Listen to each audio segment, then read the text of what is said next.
Vous m'entendez? Bon, Irène, chère Irène, nous parlions tout à l'heure de l'expérience esthétique.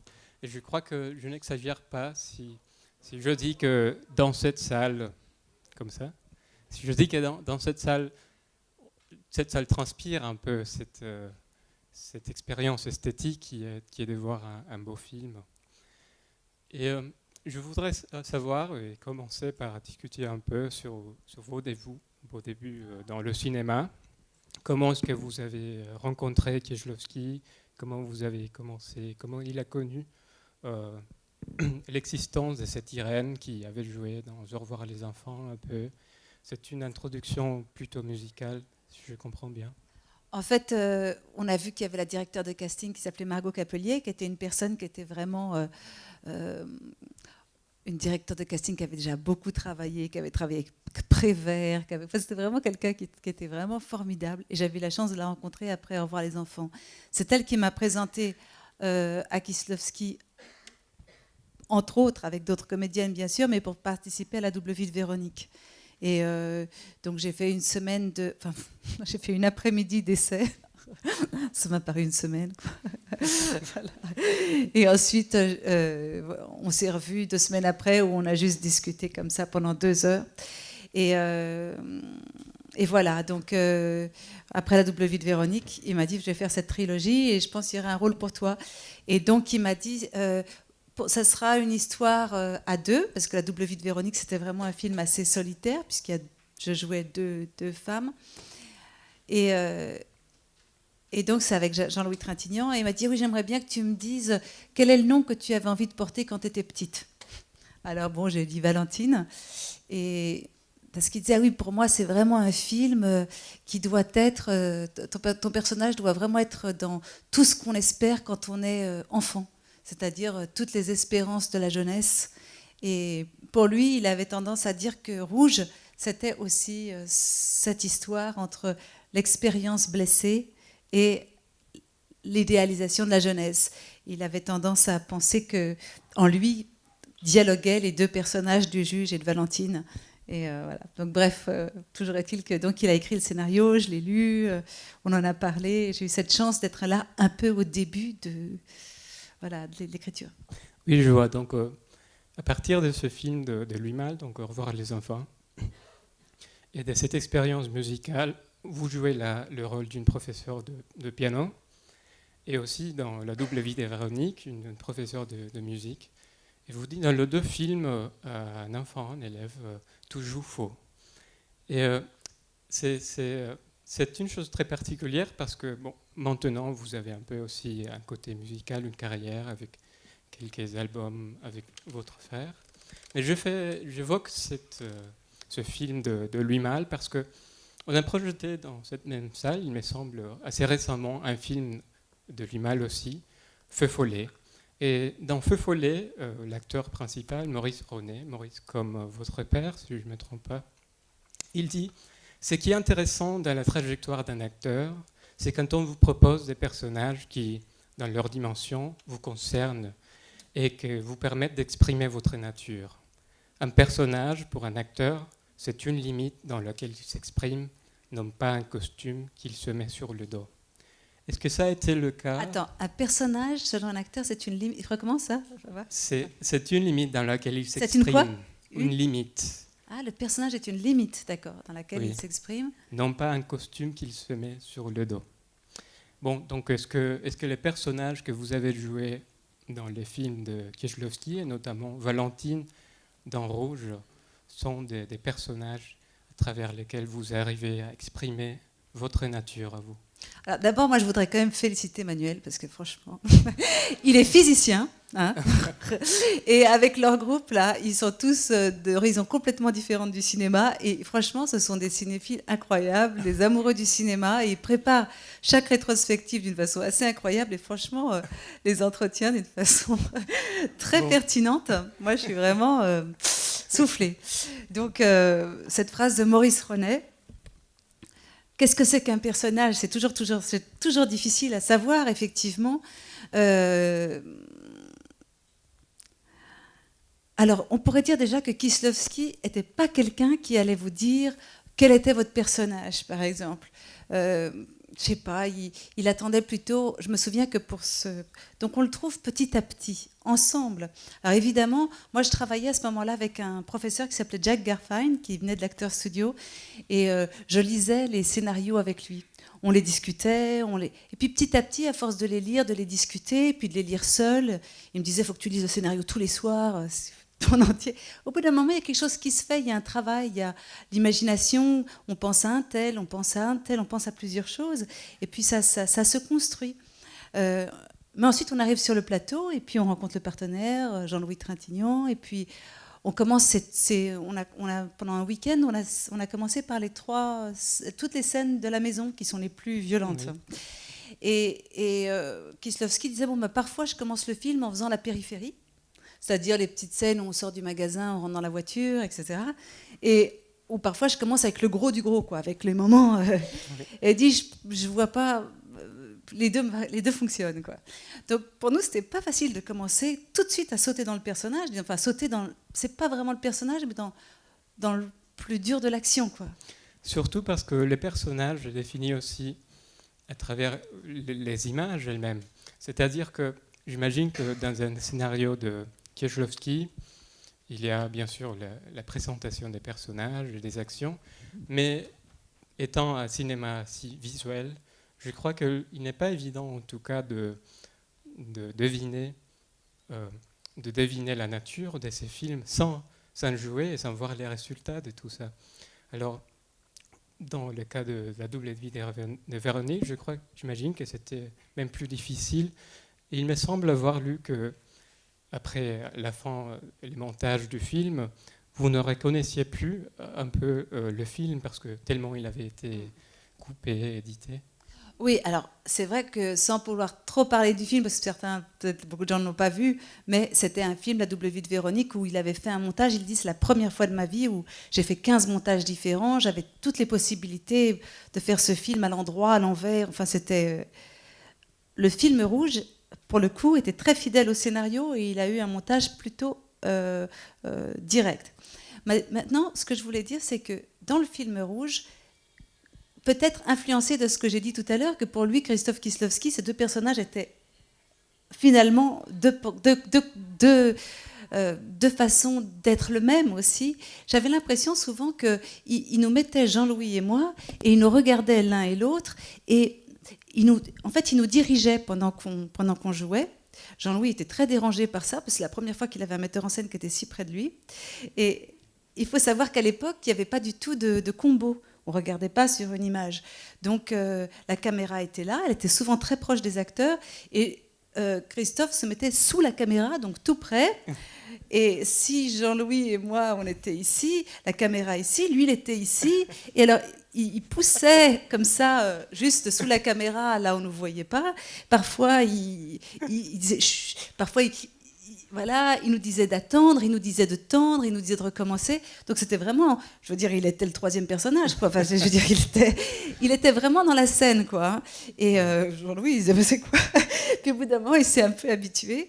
Et en fait, j'avais vraiment l'impression que dans ces duels, en fait, on peut dire, c'est entre Jean-Louis et moi, ce ping-pong, Christophe, il était vraiment comme ça, et je sentais que parfois, c'est moi qui allais gagner. Et parfois, c'était Jean-Louis qui allait gagner. Et en fait, on ne savait pas à l'avance exactement ce qui allait se passer. Je crois que lui-même ne le savait pas vraiment.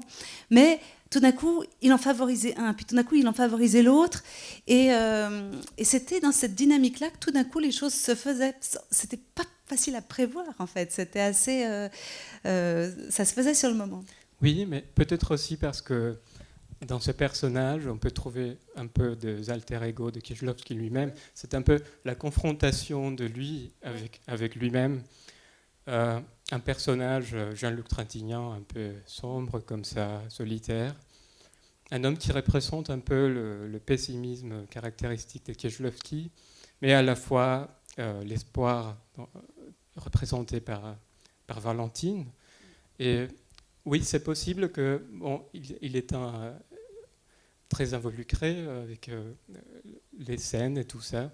C'est bien parce que ça représentait une chose intime et un débat qu'il faisait avec lui-même. Mais vous avez quand même changé un peu le personnage de Valentine, n'est-ce pas? Parce qu'au début, vous trouviez que c'était trop idéalisé. Oui, c'est vrai.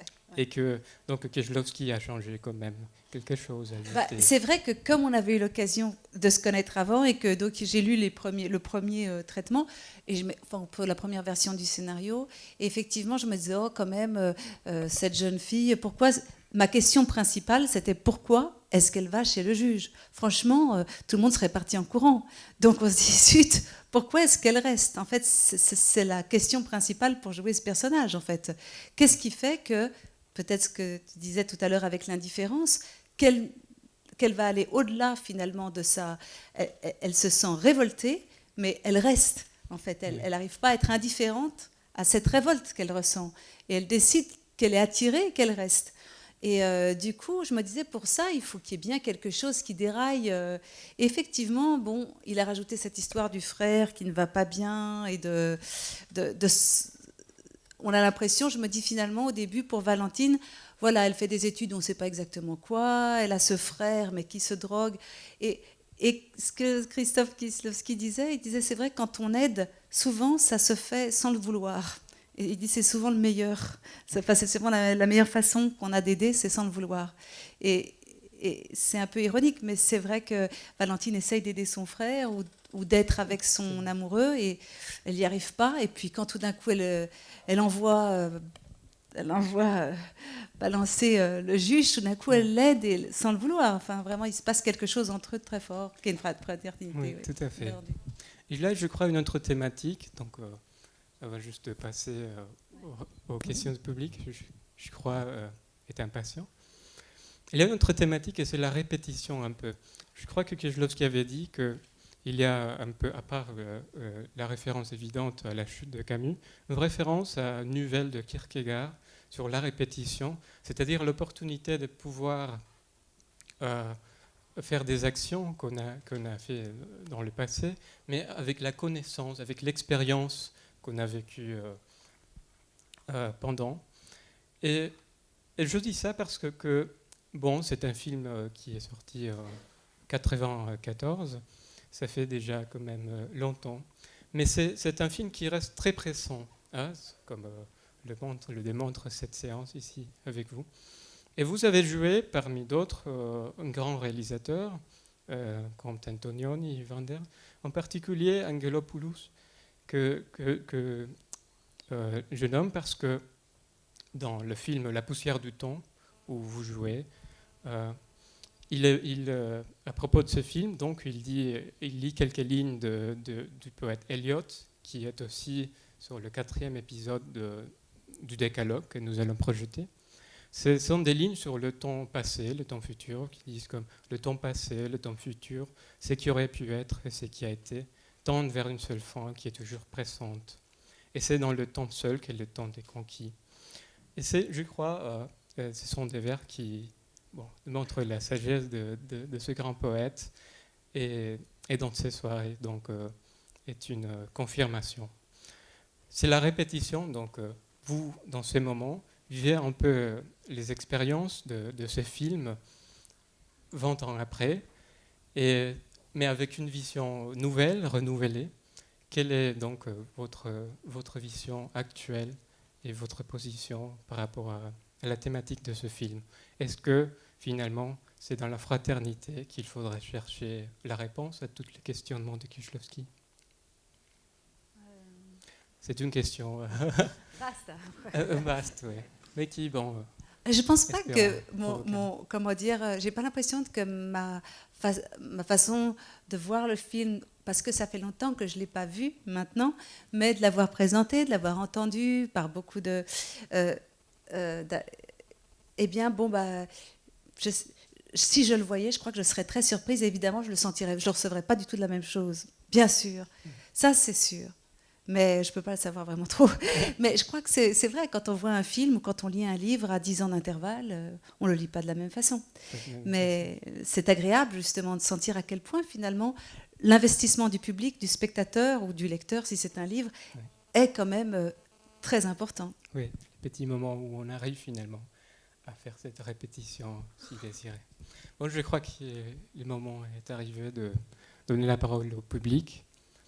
Si quelqu'un a une question. Par là, je crois.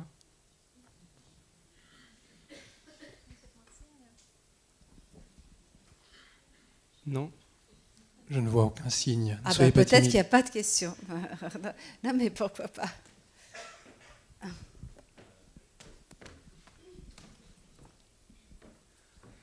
Irène, comme on parlait tout à l'heure, ce film, en fait, il fait suite. C'est juste après que vous ayez fait un film russe, hein, qui s'appelait Prédiction en français, qui n'a pas vraiment, je crois pas qu'il ait été projeté en Occident. Bon, c'était une période très difficile, donc c'est vrai qu'à l'époque, les films étaient filmés, puis après, il y avait d'autres soucis. Mais il y a beaucoup de points communs, en fait, entre les deux films. Hein. Même le nom, Prédiction, là, dans ce film-là, il y avait une voyante, ici, c'est un juge, mais qui voit l'avenir, et puis un vieux juge désabusé ici, là-bas c'était un vieil écrivain qui ne savait pas trop quoi faire, qui se projetait aussi en arrière avec quelqu'un qui le jouait jeune. Il y a beaucoup de points semblables, et puis on en a discuté il y a très longtemps, à l'époque, et vous avez dit que c'était aussi une phase dans votre vie qui vous a poussé vers cela. Alors, mais on sent dans le film qu'on vient de voir, dans Rouge, une grande franchise, une sincérité de votre part qui rend le rôle très crédible. Comment vous voyez cette évolution entre ces deux films? Parce que finalement, moi, je vois une certaine proximité quelque part, même si c'est un contexte différent, c'est un pays différent, évidemment, c'est une langue différente même. Voilà, puisque vous avez joué en russe, bien que vous avez été doublé. Alors, en fait, vous parlez d'un film qui s'appelait Prédiction, et le réalisateur, c'était Eldar Riazanov, qui est un grand réalisateur russe. Qui vient de décéder il y a 2 ans. Oui, ouais, qui a décédé, et qui disait, voilà, en Russie, rien n'est prévisible, même le passé. Et donc... Voilà, il avait voulu faire un film qui s'appelait La Prédiction. Et c'est vrai qu'il y a cette ironie comme ça, en ça très slave, et qui évidemment, cet humour tragique et critique aussi, et provocateur, que évidemment en Pologne on pouvait avoir aussi. Donc c'est vrai qu'on retrouve aussi d'ailleurs dans le comportement du juge. Mais c'est vrai que puisque vous parliez du juge, je dirais qu'il y a tout un mouvement intrusif, même de la part de la caméra, qui s'introduit d'abord dans les fils du téléphone, et puis ensuite qui s'introduit dans l'appartement de Valentine. Et puis il y a ces téléphones où il épie. Alors on a ce côté effectivement aussi de la censure, de cet épier, de cette... quelqu'un me l'avait fait remarquer une fois dans un pays de l'Est. Alors j'avais pas pensé à ça, mais j'avais dit, ah d'accord, c'est vrai qu'il y avait ce... Mais sinon, c'est vrai que... Voilà. La fin est aussi semblable, parce que dans le film, si vous vous souvenez, Prédiction, il dit, voilà, il faut fuir, hein, il faut fuir la Russie. Et ici aussi, où il y a une sorte de fuite, et puis vous vous sauvez, enfin, un sauvetage. Oui, c'est vrai. Il y a quelque chose de... Vraiment une certaine ressemblance entre les deux. Et en plus, ils ont été filmés, je crois, à 1 année d'intervalle, à peu près. Non, Bon, là, les deux scénarios ne se connaissaient pas. Non, mais pour vous, c'est vrai. Mais c'est vrai que... ce que je pourrais dire, c'est que le cinéaste Piotr Sobocinski a vraiment... Donc, je vous avais dit qu'il avait vraiment beaucoup participé. Et effectivement, j'ai vu qu'il était à la contribution du scénario, ce qui est quand même très original de mettre un chef opérateur à la contribution du scénario. Et que Kieslowski changeait pour chaque film, en fait, de chef opérateur. Et contrairement à des réalisateurs qui préfèrent, au contraire, s'associer avec un chef opérateur et créer un langage commun et avec une fidélité, dans la traduction de l'école polonaise, les réalisateurs considéraient les chefs opérateurs presque comme un acteur. C'est-à-dire que le chef opérateur avait une marge d'interprétation énorme. Un petit peu comme en Russie aussi. Donc il arrivait, il lisait le scénario, il proposait. Là, la fameuse image, justement, où elle est de profil, là, avec... et c'est pareil que l'image de la fin, c'est Sobocinski qui l'avait proposé. Il a proposé aussi que tout soit en clair-obscur. La lumière était très difficile sur ce film rouge. Ça ne se remarque pas, mais pour nous, c'était très, très précis. précis. Il fallait tourner son visage comme ça pour dire quelque chose, pour avoir le visage à la moitié dans la lumière, à la moitié dans le noir. Il fallait avancer sur une file, pour rester dans ce clair-obscur. C'était très, très exigeant au niveau de la lumière. Et c'est tout un langage qui est développé dedans, qui est vraiment assez incroyable. Oui, le langage d'image dont nous parlions. Et qui a été très important pour le décalogue, d'avoir un chef opérateur différent pour chaque épisode. Et puis bon, puisqu'il n'y avait pas trop de questions et qu'on va peut-être du coup, je sais pas, terminer si vous n'avez pas de questions, mais juste dire que les 3 premières semaines, on a fait donc du coup toutes ces scènes avec le juge et que c'était vraiment très violent, quoi. Moi, j'avais trouvé que c'était difficile de commencer par toutes ces scènes d'affrontement. Enfin, c'était épuisant. J'avais vraiment. Et avec Jean-Louis Trintignant. Voilà. Bon, ça, c'était un plaisir, mais enfin, j'avais vraiment l'impression. Puis, je me souviens que la scène où je lui dis, on peut avoir que pitié de vous. C'est une scène où, comme vous voyez, chaque scène est très. Il y a beaucoup d'angles dans chaque scène. Avec Kieslowski, on faisait très peu de prises. On en faisait 1 ou 2. Parfois 3, mais c'est rare. Par contre, il le prenait de beaucoup d'angles différents. Donc, on avait l'occasion de le recommencer dans un autre sens. Mais je me souviens qu'on avait tourné cette scène et puis le soir, c'était mon gros plan qui devait dire on ne peut avoir que pitié de vous. Ah, c'était trop tard, on avait coupé la journée. Il m'a dit tu le feras demain matin en commençant. Je dis zut, je suis chaude, on a fait toute la scène. Demain matin, il va falloir que j'arrive et je ramène tout ça. J'avais trouvé ça dur, quoi. Et puis il m'avait dit mais oui, mais c'est ton métier. Bon, il avait cette façon assez joueur et assez chaleureuse finalement, mais très exigeante quand même. Genre, c'est ton métier, écoute comme ça, puis voilà. Bon, c'était une façon, il mettait toujours un peu la barre un peu haut pour tout le monde, pour être un peu tranquille, quoi, mais en même temps, il le disait avec... Mais c'est vrai que ça avait été chaud. Je me suis dit, je me suis réveillée le matin, j'avais pris 3 cafés, je me suis dit de me remettre dans l'état, etc., de dire ça. Et je me souviens que pour Jean-Louis Trintignant, lui, il devait à la fin, quand il apprend que Valentine est sauvée, on le voit à la fenêtre et il a une petite larme et il voulait pas pleurer, il n'était pas content, il voulait pas. Alors, Kieslowski dit, allez, essaye au moins. Alors, il essayait, mais il rien à faire, quoi. Il voulait pas. Finalement, ils lui ont mis une goutte pour. Mais c'était pas qu'il y arrivait pas, c'est qu'il voulait pas, quoi, en fait. Donc c'est juste pour dire que on est aussi là avec nos résistances, on essaye, Bon, avec cette intensité, on comprend pourquoi on ne répétait que 2 ou 3 fois. Voilà, exactement. Oui. On répétait peu, mais effectivement, dans la direction d'acteur de Kieslowski, c'était toujours d'avoir quelque chose de plus intense, de plus tendu, quoi. Et c'est vrai que je me souviens dans cette scène où on se retrouve avec le juge après le défilé de mode, moi je pensais quand même c'était quand même une histoire, avec le juge et elle, quand même très fort. Ça, il me disait non, mais c'est pas. Il faut que ça reste mystérieux, tu peux pas faire quelque chose de trop... il voulait toujours créer quelque chose de tendu, de distant. Il y a toujours une tension qui fait qu'on est ensemble, mais pas tout à fait. Enfin, c'est dans cette tension que s'exprimaient les choses. C'est peut-être la limite dont vous parliez tout à l'heure, Emmanuel. Alors, j'en suis sûr qu'il y en a des questions. Oui, par là.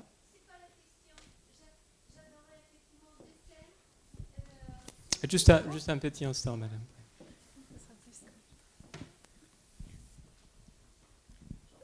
Oui, j'ai vu ces films, ça fait longtemps, et peut-être j'étais un petit peu trop naïf, trop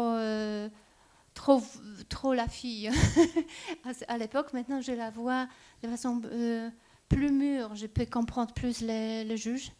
Et j'adorais effectivement ces affrontements, ces dialogues entre deux mondes.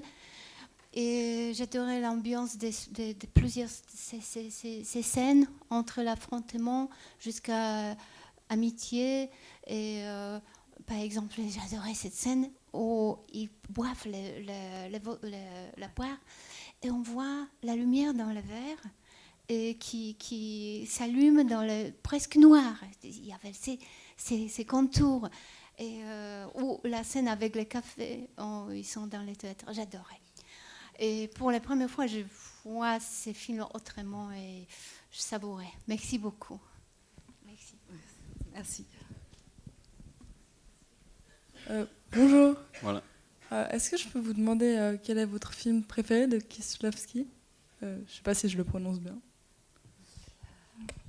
Ah, il y en a beaucoup, hein, franchement, parce que c'est vrai que le premier que j'ai vu, c'était Brève histoire d'amour, qui est donc un des décalogues, mais qu'il a sorti en long métrage. J'avais adoré, c'était waouh, c'était vraiment la première fois que je voyais un film de lui. Bon, ensuite, j'ai vu tous les décalogues, franchement, ils sont magnifiques. L'amateur, je le conseille aussi beaucoup, parce que c'est une histoire de cinéma, c'est quelqu'un qui fait du documentaire, et finalement, il décide de tourner la caméra vers lui-même. Et c'est une très belle histoire aussi. Non, c'est vrai que... Donc, vraiment, j'en ai plusieurs comme ça. Mais Brève histoire d'amour étant le premier que j'ai vu, il y avait vraiment... Ensuite, évidemment, ceux que j'ai faits, je ne peux pas vraiment en parler, mais enfin, comment dire, c'est sûr que... Oui, il y a aussi le fait que le décalogue, au moins, et la trilogie, il faut les comprendre comme un tout, et qu'il serait très difficile de juste signaler un. Pas vraiment. Enfin, moi, j'en avais vu qu'un, et j'ai trouvé ça très... Ouais, c'est assez, mais c'est pas tout. Ouais.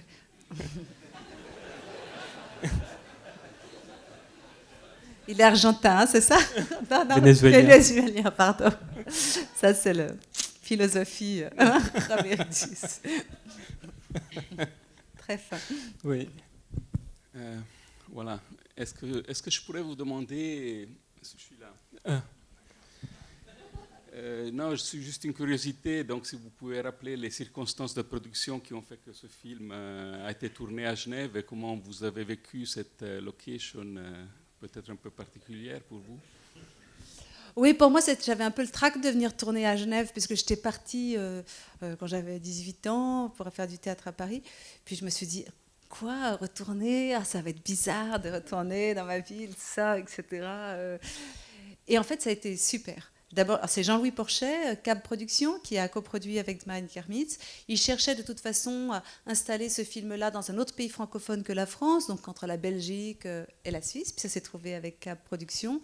Et voilà, ça a été pour moi un vrai bonheur de tourner ici. On était aux eaux vives et de revenir dans ma ville que j'avais quittée en me disant j'espère que voilà, en allant à Paris comme ça avec mon et de revenir en me disant ouais, je reviens avec un film que j'aime beaucoup faire. Enfin, c'était vraiment c'était très gai pour moi. Voilà. Oui. Vous parliez auparavant de tous ces mouvements qui sont dans le film, qui lient les personnages entre eux. Et on sent que tout est vraiment millimétré dans la mise en scène de Kieslowski. Mais il y a juste un mouvement, je ne sais pas si vous pourrez répondre, mais qui m'a interpellé. C'est quand une des scènes où vous êtes avec Jean-Louis Trintignant dans l'appartement, et tout à coup, il y a un travelling arrière qui sort de la salle et qui revient sur une espèce de jarre en verre brisée en deux. Et j'ai pas réussi. Là, j'ai pas compris ce mouvement, sur quoi il voulait attirer notre attention. C'est pas dans un bowling? Non, c'est pas le verre cassé dans le moulin, c'est vraiment dans la... Des bonbonnes de gaz, ok.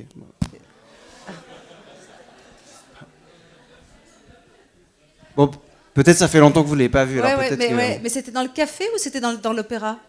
Ah non, c'est dans la maison du juge. Dans la maison, ah ouais. Ah ouais, je me souviens pas. Bon, oui. c'est pas grave. Bon, mais c'est une invitation à revoir le film. On le remet? C'est nécessaire. Vous voyez.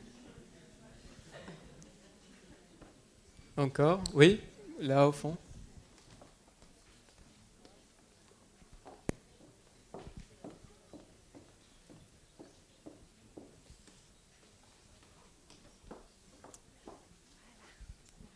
Je suis désolé de ma question, elle pourrait paraître un peu bizarre, mais on se demandait, la maison du juge, elle est pas sur Pinchat dans le film, non?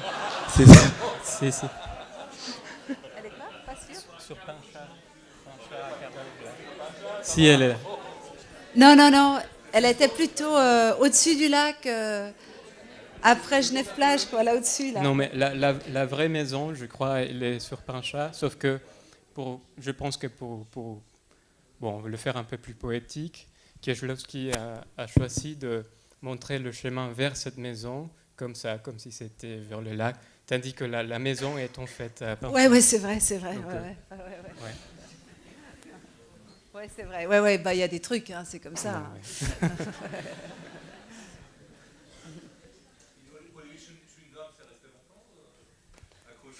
Ah ouais, non, je crois pas. Oui, juste le genre.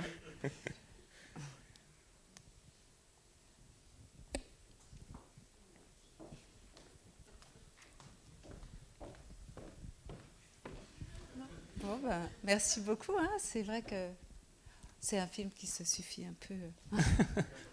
Moi, j'ai une petite question. Donc, le Rouge, c'est le dernier de la trilogie, et je me demandais dans quelle mesure vous aviez hérité de la construction des personnages féminins de bleu et de blanc dans la construction de votre personnage à vous. Là, je crois que vraiment c'est indépendant, d'autant plus que je les avais pas vus et je pense dans l'écriture, je pense que vraiment que les personnages du juge et de Valentine n'existaient que en confrontation l'un envers l'autre en fait. Indépendamment, ils n'ont pas vraiment d'existence. Enfin, ils en ont une, mais ils deviennent personnages quand ils se rencontrent et qui sont en collision, quoi, en fait, et qui s'affrontent. Je pense que, ouais, je crois que je pense pas avoir pensé à une femme en particulier. Je me souviens qu'il y a ce petit cours de danse à un moment, parce qu'il disait c'est important qu'on incarne cette fille, qu'elle soit pas juste, enfin, qu'on sente que c'est quelqu'un qui a un corps, qui bouge. Enfin, mais elle a un copain qu'on connaît pas, des études qu'on connaît pas. Donc vraiment, je crois que c'est dans la rencontre avec le juge que vraiment que cette jeune femme apparaît, quoi, en fait. Donc c'était vraiment essayer de trouver qu'est-ce qui me choquait dedans, pourquoi je restais, qu'est-ce qui faisait que le fait d'être choquée ne me faisait pas partir. Enfin, c'est vraiment comme ça que je l'ai construit petit à petit, quoi.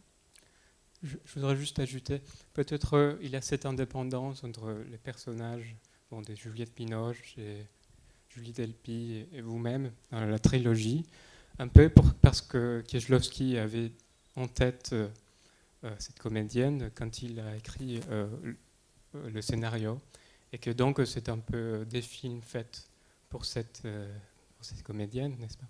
Il y a donc l'indépendance qui vient déjà de la personnalité de chacune.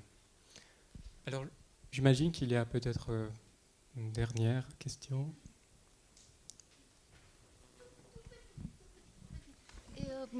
Avant que la fille part en voyage, il la demande, vous avez votre billet. Qu'est-ce qui signifie il va faire une magie ou pour la protéger et ses mains? Alors ça, c'est vraiment le genre de question que si on disait pourquoi est-ce qu'il lui demande le billet, il dit parce qu'il lui demande son billet. Enfin, jamais. Enfin, c'était pas quelqu'un qui allait nous expliquer exactement pourquoi les choses étaient faites. Par contre, d'ailleurs, il disait quand c'est trop explicite, je coupe. Donc, c'est pour imaginer. Enfin, donc, il proposait des choses qui étaient un peu étranges parfois. Alors évidemment, on se dit tiens, est-ce que c'est un Deus ex machina? Est-ce que c'est donnez-moi votre numéro de billet? Est-ce que ça lui rappelle quelque chose vis-à-vis de son ancien amour? Ou est-ce que on ne sait pas, on ne saura pas et ça crée des petites tensions comme ça qu'on ne comprend pas vraiment, mais en fait que chacun nourrit comme il peut, et puis chacun qui le voit, il répond comme il veut aussi. Mais c'est vrai que dans La double vie de Véronique, ça se terminait, on en parlait tout à l'heure, par le fait que Véronique terminait le film en appuyant sa main contre un arbre. Alors, bien sûr, j'avais dit pourquoi est-ce qu'elle appuie la main contre l'arbre?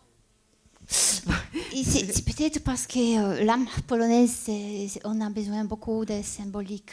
La poésie est très symbolique, les symboles, c'est toujours très vivant, peut-être. Peut-être, mais ce n'est pas une réponse qu'il donnait en tout cas. Et pourquoi est-ce qu'il ne la donnait pas? Parce qu'il disait ça m'intéressera toujours plus de savoir ce que toi, ou toi le public, enfin, chaque spectateur, tu en auras pensé, que je vienne l'expliquer. Donc ça l'intéressait de garder des énigmes, des intrigues, finalement des choses ouvertes, et qui fait que par exemple cette main sur l'arbre au Japon, tout le monde trouvait ça tout à fait normal. Bah oui, ouais. Aux États-Unis, ils ont demandé d'écrire une nouvelle fin parce qu'ils ne comprenaient pas. Et donc c'est pour dire qu'ensuite chaque culture réagit différemment, et finalement peu importe.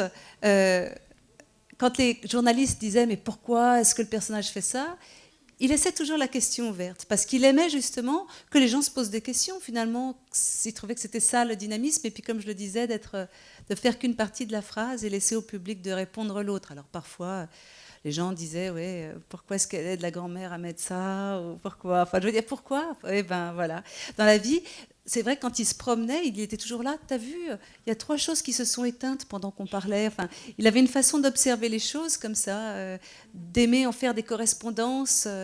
On en voit beaucoup dans ses films, et c'est jonché de petites, comme ça, de petits mystères ou de petites questions. Merci. Merci beaucoup. Merci à vous, en tout cas. Merci, Emmanuel. Merci, Irène. Merci beaucoup.